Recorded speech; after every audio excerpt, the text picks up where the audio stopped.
ডোডো, আজ এখানে সকলের সামনে দাঁড়িয়ে খুব ভালো করে ভেবে বলো, তোমার মা কিন্তু অলরেডি মিতুলদের বাড়িতে গিয়ে কথা বলে এসেছেন। দেখো, আমাদের কিন্তু আর ব্যাক আউট করার কোনো উপায় থাকবে না যদি ওরা রাজি হয়ে যান। কি বলেছো মা? আমি যেটা বলে এসেছি সেটা তো জানা উচিত ডোডো, বোঝা উচিত।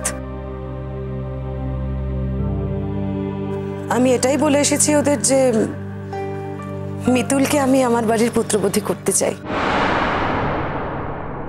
ডোডো, ওভাবে আমার দিকে তাকিয়ে কোনো লাভ নেই। তুই আমায় নিজে মুখে বলেছিস, তুই যদি তুতুলের মুখে এটা শুনতে পাস যে ও তোকে অ্যাকসেপ্ট করবে কি করবে না, তাহলে তাহলে আর তোর অসুবিধা থাকবে না অন্য কাউকে বিয়ে করার। সেক্ষেত্রে একটা অজানা মেয়ে তোর জীবনে আসবে, তার থেকে এটা বেটার না মিতুল আসুক। তাছাড়া মিতুল তোমার কত খেয়াল রাখে বলো তো।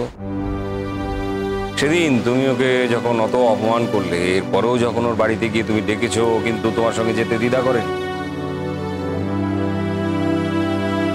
আমি তো বলিনি আমার অমত আছে। আমি তো তোমাকে একটা কথাই বলবো আয়ুষ, এতদিনে তোমার সুবুদ্ধি হয়েছে। দেখো, ওই মেয়ে তোমার বাড়িতে এলে তোমার জীবনটাই সার্থক হবে। মা, আমি কিন্তু আর দেরি করতে চাই না। তার মানে? ভেরি সিম্পল বাবা, আমি চাই এই বিয়েটা খুব তাড়াতাড়ি হোক, আর খুব বড় করে হোক। সবাইকে জানিয়ে বড় করে ঘটা করে এই বিয়েটা হোক। শোনো ডোডো, তুমি যদি নিজের জীবনটা সুখী করতে চাও এবং সেই জন্য বিয়ে করতে চাও, তাহলে বিয়েটা করো। আর যদি মনে করো তুমি তুতুলকে দেখাবে, তুতুলকে জানাবে যাতে তুতুল হার্ট হয়, তাহলে তুমি করো না। ওইভাবে বিয়ে করলে তোমার জীবনটা সুখের হবে না ডোডো। আয়ুষ, আমি কিন্তু তোমাকে আরেকটা কথা বলবো। বলো কিছু না, এখন আর কারোর কথা শুনতে আমার কোনো আপত্তি নেই। আর বাবা, আমি তাড়াতাড়িটা করছি এই কারণে, কারণ ওই তুতুলের স্মৃতিটা আমি যত তাড়াতাড়ি সম্ভব ভুলতে চাই। আয়ুষ, তোমাকে আমি একটা কথাই বলবো যে তুতুলকে ভোলার জন্য মিতুল যথেষ্ট না। তুমি তুতুলকে ভুলবে, তুতুলের কারণেই তুমি তুতুলকে ভুলবে। কিন্তু তোমাকে আরেকটা কথাও আমি বলবো যে মিতুলকে বিয়ে করতে তুমি যখন রাজি হয়েইছো, তখন তোমরা কিছুদিনের জন্য বাইরে চলে যাও। তুমি মুম্বাইতে যেখানে ছিলে সেখানে চলে যাও, সুন্দর করে সংসারটাকে গোছাও, তারপরে মন স্থির করে আবার ফিরে আসবে। এই কথাটা কেন বললে পিসুমণি? কেন, কলকাতায় তো আমি দিব্যি আছি।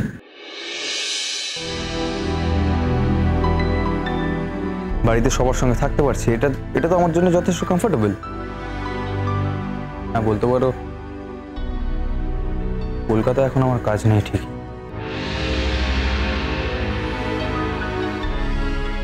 আমাদের হাউসের অবস্থাও ভালো যাচ্ছে, কিন্তু এটা তো কেউ গ্যারেন্টি দিতে পারে না যে আগামী দিনেও অবস্থা খারাপ যাক। আর তাছাড়া আমি তো বাইরেও কাজ করছি, I am open to all productions, কেউ না কেউ নিশ্চয়ই রাখবে আমাকে। আর ওই ছেলেটা ঋষি, ও তো আর এখানকার ইন্ডাস্ট্রিটা কিনে ফেলছে না, সে যতই ও মুখে বড় বড় কথা বলুক না কেন। আমার খুব জানতে ইচ্ছে করে এই ছেলেটি কে, এর রুট কোথায়। আমি যদি জানতে পারতাম যে ওর সোর্স কি, ওর কি ব্যাকগ্রাউন্ড, তাহলে। দাদা, আমি একটা জিনিস বুঝতে পারছি না, তুমি এই ছেলেটাকে নিয়ে এত মাথা ব্যথা করছো কেন?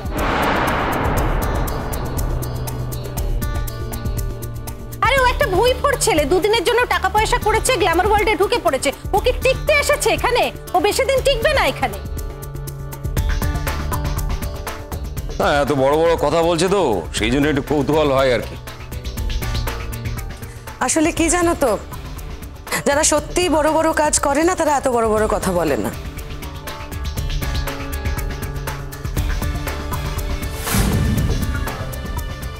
আর যারা বড় বড় কথা বলে তারা কাজের কাজ আর কিছুই করে না।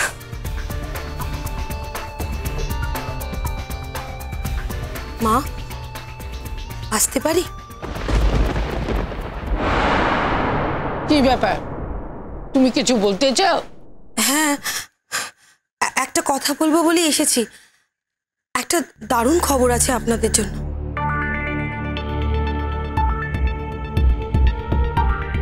ইনফ্যাক্ট অংশু খবরটা জানার পর আমাকে বারবার সাবধান করেছে, খবরদার কোহেলি তুমি যেন বাড়ির কাউকে কথাটা বলো না। কিন্তু আমার কথাটা শোনার পর থেকে একেবারে দম আটকে আসছে যতক্ষণ না আমি আপনাদের খবরটা জানাতে পারছি। আসলে কি জানেন, আপনারা আমাকে যতই দূরের মানুষ ভাবুন বা আপনাদের কথার মধ্যে ঢুকতে না দিন, কিন্তু আমি তো ভুলতে পারি না মা যে আমি এ বাড়ির বউ। তাই এরকম একটা খবর জানার পর থেকে আমার মনটা একেবারে ছটফট করছে যতক্ষণ না আমি কথাটা আপনাদের সকলকে জানাতে পারছি। আর সেই জন্যই অংশ বারণ করা সত্ত্বেও আমি এসেছি কথাটা আপনাদের বলবো বলে। এত ব্যাখ্যা করলে কথাটা বলবে কখন শুনি কোহেলি? কোনো কাকিনি, আমি তুতুলের ব্যাপারে আর কোনো কথা শুনতে চাই না। আর যাকে নিয়ে কথা বল, ওকে নিয়ে কোনো কথা বলো না। আয়ুষ, কথাটা তুতুলকে নিয়ে নয়। আচ্ছা, তুতুলকে নিয়ে আর কি বলার মতো কথা আছে বলো তো?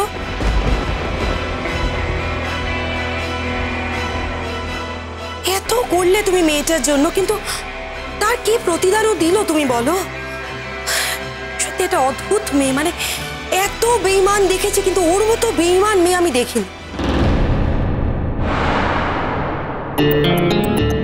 আমার তো এখন মনে হয় যে এতদিন ও এ বাড়িতে যা করেছে সবটাই ওর অভিনয়।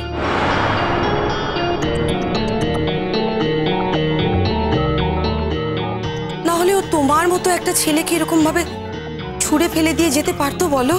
আমি তোমাকে এক্ষুনি একটা কথা বলবো, কথাটা কি তোমার কানে যায়নি? কোহেলি, ও যখন বারবার তোমাকে না করছে, তুতুলের প্রসঙ্গ কেন তুলছো?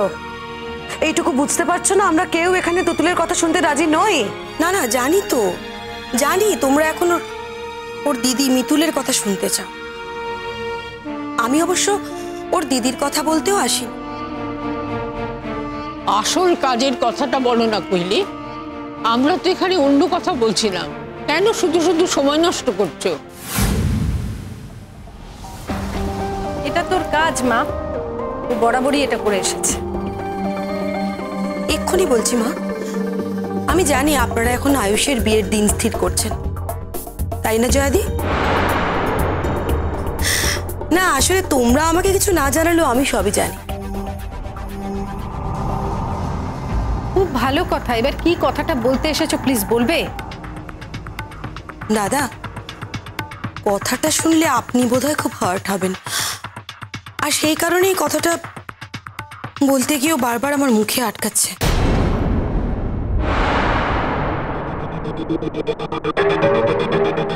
কিন্তু এরকম একটা খবর মধুশ্রী কখনো ভুল দেবে না, কারণ মধুশ্রীর সঙ্গে তো লেখাদিদের বাড়ির বরাবরই যোগাযোগ রয়েছে না।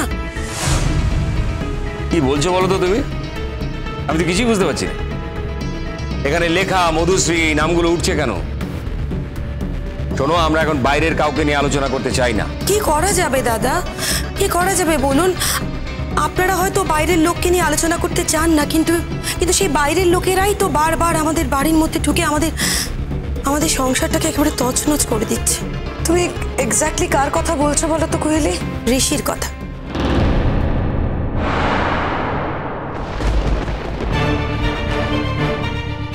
কে ঋষি?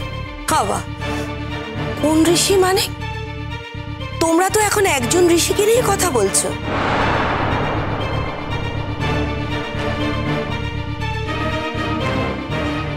এখন তো একজন ঋষি আছে যে চ্যাটার্জি প্রোডাকশনের মালিকের ছেলের বউকে নিয়ে ফষ্টি নষ্টি করতে পারে।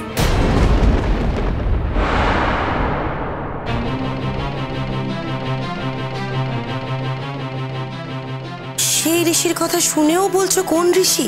এই ঋষিকে তুমি কি করেছিলে? কি তোমার চেনা কেউ? ছি ছি ছি ছি দাদা, আপনি এই কথা কি করে ভাবলেন যে ওরকম একটা ছেলে আমার জানাশোনা হবে? কিছু মনে করবেন না দাদা, ছেলেটি আপনার চেনা।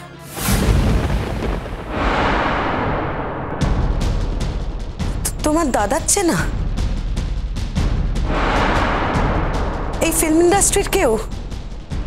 মানে তার পরিবার কি ফিল্ম ইন্ডাস্ট্রির সঙ্গে যুক্ত? কার কথা বলছো বলো তো কুহেলি? কে ছেলেটি? জগতে কত আশ্চর্য ঘটনাই যে ঘটে, সত্যি ভাবাই যায় না। ও তো লেখাদের ছেলে, লেখাদের ছেলে।